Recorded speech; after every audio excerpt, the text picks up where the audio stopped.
This is another running gait analysis video. This time the video was sent in by Melissa, another running and race training group member. And Melissa reported having some ITBS pain in her right knee. And just while you get going here in the video and find your pace, I would just like to mention that first of all, thank you for recording from every single angle possible and sending the videos in. That was very helpful to be able to analyze these aspects that I'm going to mention from various angles. So thank you for that. And another thing is, all people should know that when we're analyzing somebody's running gait, we cannot just throw all of the issues in one basket and hand that information over to the runner, expecting them to fix everything all at once, especially when we're dealing with injuries. That's just really not how it works, and we have to be careful. If we just hand over a bunch of information to the runner, he or she is going to try to fix everything all at once, and we won't know what the problem was. And if that runner has the tendency for certain issues to flare up, and we don't identify those issues because we're just fixing everything all at once, if we don't identify individual issues, then they will just keep popping up. Anyway, onwards with the analysis and with what I found. Okay, so going hand in hand with what I just said, instead of throwing a bunch of information at you and saying, fix this, fix this, fix this, and fix that, we're only going to focus on one aspect, on one of the issues that I noticed, okay? So, Melissa, I want us to focus on the lower part of your body. And specifically, I want you to notice your foot every time you land. For example, let's try to find it on the next frame. Yep, there we go. That's a clear indication of a heel strike, and we can find that on many frames. There we go. Again, you're heading into this stride with a heel strike. Here we can see that about to happen as well.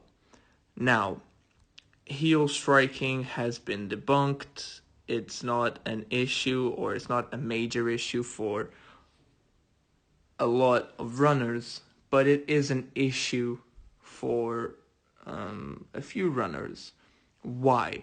Because when we're running, we want to have quite a short stride length when it comes to anterior leg movements. So we don't want the leg to be swinging forward and landing in front of the center of gravity, okay?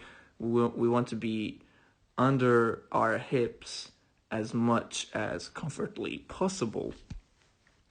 And the way to fix this is through practicing running technique drills before you go out for a run. You can literally just use it as a warm-up. I'll send you a link with to a YouTube video with many running technique drills that you can just do repeatedly, literally every time you go out for a run. Just use it as a warm-up, and that will help shorten your stride and land under your hips. That will help reduce your heel strike. Another reason that leads me to believe that your heel strike could be the problem is, once again, if I just focus on the lower part of your body, is each time you're going in for a heel strike, you have a reduced angle of flexion, knee flexion, okay? So knee flexion is basically, I wouldn't say non-existent, but the knee flexion is reduced, and that will increase the impact that is inevitable in running. That will increase the impact that is sent through the joints from the foot to the ankle to the knee to the hip, and that will put a lot of stress on the bones, on the surrounding muscle, and the iliotibial band. So you can clearly see once again that the knee flexion is reduced. So basically, the key takeaway points, in my opinion, is that you should aim to reduce your stride length by landing underneath your hips as much as possible. A cue for that could be to land on the ball of your foot or your midfoot. That will force you to land under your hips. Some people say you should increase your cadence, but I have already measured your cadence, and you're running at 170, 180 steps per minute, which is literally the sweet spot. So you have that going for you. So yes, try to land under your hips as much as possible, and definitely include some running technique drills before you go out for a run. You don't even need much space for them. You can do them in that room. You don't need to do them on the treadmill. You can do them running on the spot. I'll send you a link to a good video that has many running technique drills. So thank you for sending this video in, Melissa.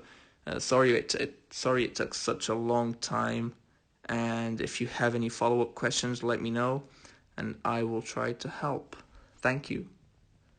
Hi, Melissa. I was just finishing up the editing on your running gait analysis, and there are a few things I could have mentioned.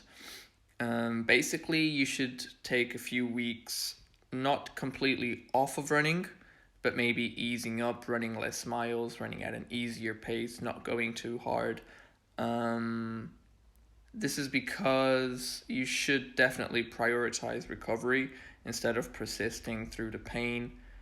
I was actually reading up on a study of somebody, it was actually a female runner with ITBS as well, but on her left knee, and she went through a 6-week period of strength exercises and gait training, retraining, should I say. And it took her 6 weeks of following this routine to recover completely.